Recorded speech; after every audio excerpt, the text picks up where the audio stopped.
এই লাইট হাউসটি পাহারা দেওয়ার জন্য আপনাকে বছরে প্রায় 15 কোটি টাকা দেওয়া হবে। সঙ্গে রয়েছে অফুরন্ত সুযোগ সুবিধা। সুযোগ সুবিধা শুনে নিশ্চয়ই আপনার এই চাকরিটি পেতে ইচ্ছে করছে। তবে আপনার এটা জানা উচিত, এত সুযোগ থাকা সত্ত্বেও এই চাকরিটি পৃথিবীর সবচেয়ে ভয়ানক চাকরিগুলোর মধ্যে একটি। কারণ এই লাইট হাউসগুলো ঠিক সমুদ্রের মাঝে অবস্থিত। এখানে থাকা অবস্থায় আপনি কারোর সঙ্গে যোগাযোগ করতে পারবেন না। নেই কোনো ইন্টারনেট সুবিধা, কারণ এখানে কোনো নেটওয়ার্ক নেই। একাকিত্ব আপনাকে সব সময় ঘিরে রাখবে। সবচেয়ে ভয়ানক ব্যাপার হলো এখানে প্রায়ই বড় বড় সামুদ্রিক ঝড় হয়। সেই ঝড়ের তাণ্ডব এতটাই ভয়ানক যে মাঝে মাঝে সমুদ্রের জল টাওয়ারের ওপর আছড়ে পড়ে, যার ফলে এই কাজটি প্রাণঘাতীও হতে পারে। তাছাড়া হঠাৎ অসুস্থ হলে কোনো চিকিৎসার ব্যবস্থাও নেই। তার ওপর সাপের ভয় তো আছেই, যেমন অ্যামাজনের স্নেক আইল্যান্ডে থাকা লাইট হাউসে এতদিনে বহু লোক শুধুমাত্র সাপের কামড়েই প্রাণ হারিয়েছে। আপনার কাজ শুধু একটাই, লক্ষ্য রাখা এই লাইট হাউসের আলো ঠিকঠাকভাবে জ্বলছে কিনা। যদি আলো কখনো নিভে যায় তাহলে সঙ্গে সঙ্গে সেটি জ্বালিয়ে দিতে হবে, অথবা কোনো সমস্যা দেখা দিলে তা মেরামত করতে হবে।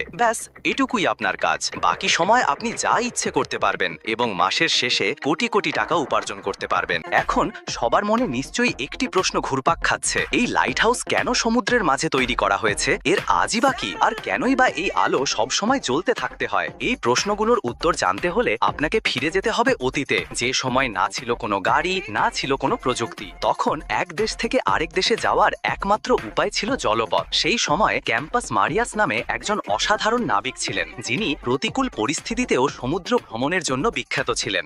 একবার তিনি তার জাহাজ নিয়ে রাতের অন্ধকারে সমুদ্র যাত্রা করছিলেন। ঠিক তখনই জাহাজটি পানির কিছুটা নিচে থাকা এক বিশাল পাথরের সঙ্গে ধাক্কা খায়। তখনকার দিনে প্রতিটি জাহাজ কাঠের তৈরি হতো, তাই সহজেই জাহাজের তলায় ফাটল ধরে এবং জল ঢুকতে শুরু করে। তবে সময় মতো ক্যাম্পাস মারিয়াস ও তার সঙ্গীরা মিলে সেই ফাটল সারিয়ে তোলে। এই ঘটনার পর ক্যাম্পাস মারিয়াস এমন কিছু তৈরি করার কথা ভাবতে থাকেন যেটা দূর থেকে দেখে নাবিকরা বিপদের সংকেত বুঝতে পারবে। কারণ সমুদ্রের অনেক জায়গায় এরকম পাথর খণ্ড ছড়িয়ে ছিটিয়ে ছিল, যেগুলো কিছু কিছু জোয়ারের সময় দেখা যেত না, কিন্তু ভাটার সময় ভেসে উঠত। তখন অনেক জাহাজ সেই পাথরে ধাক্কা খেয়ে ডুবে যেত বা ক্ষতিগ্রস্ত হতো। এই সমস্যার সমাধান করেন মিশরের রাজা টলেমি। তিনি তার বাণিজ্যিক এলাকার নিরাপত্তার জন্য যেসব স্থানে এরকম পাথর খণ্ড ছিল সেখানে উঁচু দুর্গ নির্মাণের সিদ্ধান্ত নেন। দুর্গের মাথায় থাকবে আলো, যেটা দেখে নাবিকরা দূর থেকেই বিপদ বুঝতে পারবে। তখন থেকেই মূলত লাইট হাউস তৈরির যাত্রা শুরু হয়। যেহেতু সেই সময়